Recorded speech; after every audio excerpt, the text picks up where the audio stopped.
Kailin Alcantara, may pasaring nga ba kay Carmina Villarreal tungkol sa kanyang naging message kay Mavi Legaspi na perfect? Tila kahit hindi naisin ni Kailin Alcantara o hindi niya napapansin ang kanyang mga caption, ay tila tumutugon ito sa naging mensahe ni Carmina Villarreal sa kanyang ex-boyfriend na si Mavi Legaspi tungkol sa not perfect. Ayon kasi sa naging caption ni Kailin Alcantara sa kanyang social media, "Life isn't perfect, but your outfit can be." Itinugon naman ito ng mga netizens sa naging mensahe ni Carmina kay Mavi noong nagdaang birthday nito na hindi siya naghahanap ng perfect na girlfriend o boyfriend para sa kanyang mga anak. Casey Tandigan at Moira De La Torre, budol bodies umano sa Japan. Kinagiliwan ng mga netizens ang ibinahagi ng husband ni Casey Tandigan sa kanilang social media na si TJ Monterde.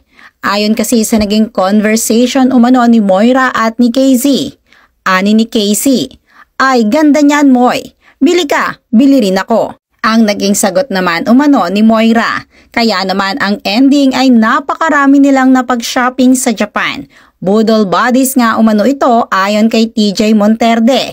Tila naging masaya naman ang bakasyon ni Casey at ni Moira kasama si TJ sa Japan. Rufa Gutierrez at Joko Diaz, magpinsan pala. May bagong movie with Robin Padilla. Ibinahagi ni Rufa Gutierrez sa kanyang social media ang mga larawan kung saan kasama niya si Robin Padilla bilang direktor ng kanilang bagong movie. Kasama niya din dito si Joko Diaz at ayon nga sa kanya ay bagong project o movie ito kasama ang kanyang pinsan na si Joko Diaz. Ibinahagi din ni Rufa Gutierrez ang ilan sa mga behind the scene kung saan makikita na talagang nakafocus si Mr. Robin Padilla sa likuran ng kamera dahil ito ang direktor ng kanilang movie. Kailin Alcantara at Sofia Andres, lalong gumaganda ang friendship. Ibinahagi ni Kailin Alcantara maging ni Sofia Andres ang kanilang masasayang larawan kung saan makikita ang kanilang mga sweet smiles.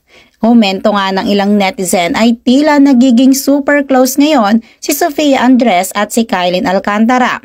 Matatandaan na nagkaroon pa ng overnight o inumaga si Kailin Alcantara at si Sofia Andres sa bahay mismo ni Dr. Ivy nang magkaroon ito ng Christmas party o Christmas dinner para sa kanyang mga Ivy babies.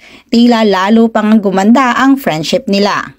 Dina Bonnevie, happy together with Christine Hermosa at Oyoboy Soto, kasama pa ang kanyang mga apo sa naging first birthday ni John-Luc. Masayang ibinahagi ng actress na si Dina Bonnevie ang kanyang mga larawan, kasama ang kanyang apo na si John-Luc sa naging first birthday at dedication day nito. At dahil napakasayang event nito o celebration para kay John-Luc ay hindi naman nakalimutan ni Dina na magpa-picture sa kanyang mga anak. Kabilang na nga dyan ay sina Christine Hermosa, Oyoboy Soto, Danica at Mark Pingris. Ilan naman sa mga katanungan ng netizens ay kung nagkita o nag-usap ba sila ni Pauline Luna sa event. Malakas ang naging dating ni Miss Iloilo 2024. Alexie May Brooks para sa Miss Universe Philippines. Isa sa tinitignan ngayon ng mga netizens na maaaring makasungkit ng Miss Universe at maging isa sa mga official candidate para sa Pilipinas na ipambabato international, ang Miss Iloilo na si Alexie May Brooks. Ayon pa nga sa naging isa sa mga MC habang ginaganap ang coronation night sa Miss Iloilo 2024. May pagkakahawig umano si Alexie Brooks kay Miss Universe 2019. Bukod sa kanyang pagkakahawig kay Miss Universe 2019 ay talagang hakot award si Miss Alexie Brooks. John Lloyd Cruz, reunited kay Miss Chara Santos at Coco Martin sa isang event. Ibinahagi ni Miss Chara Santos ang kanyang pagiging godparent sa isang kasal kung saan nakita niya doon sina Coco Martin, maging ang dating kapamilya actor na si John Lloyd Cruz. Matatandaan na nagkaroon ng indefinite leave si John Lloyd Cruz noong nasa ASAP pa siya at hawak ng ABS-CBN at matapos noon ay naging girlfriend naman niya na si Ellen Adarna. Ayon sa ilang source noon ay nais umanong subukan noon ni John Lloyd Cruz ang napakasimpleng buhay sa labas ng showbiz at ngayon nga ay nagbalik na ito.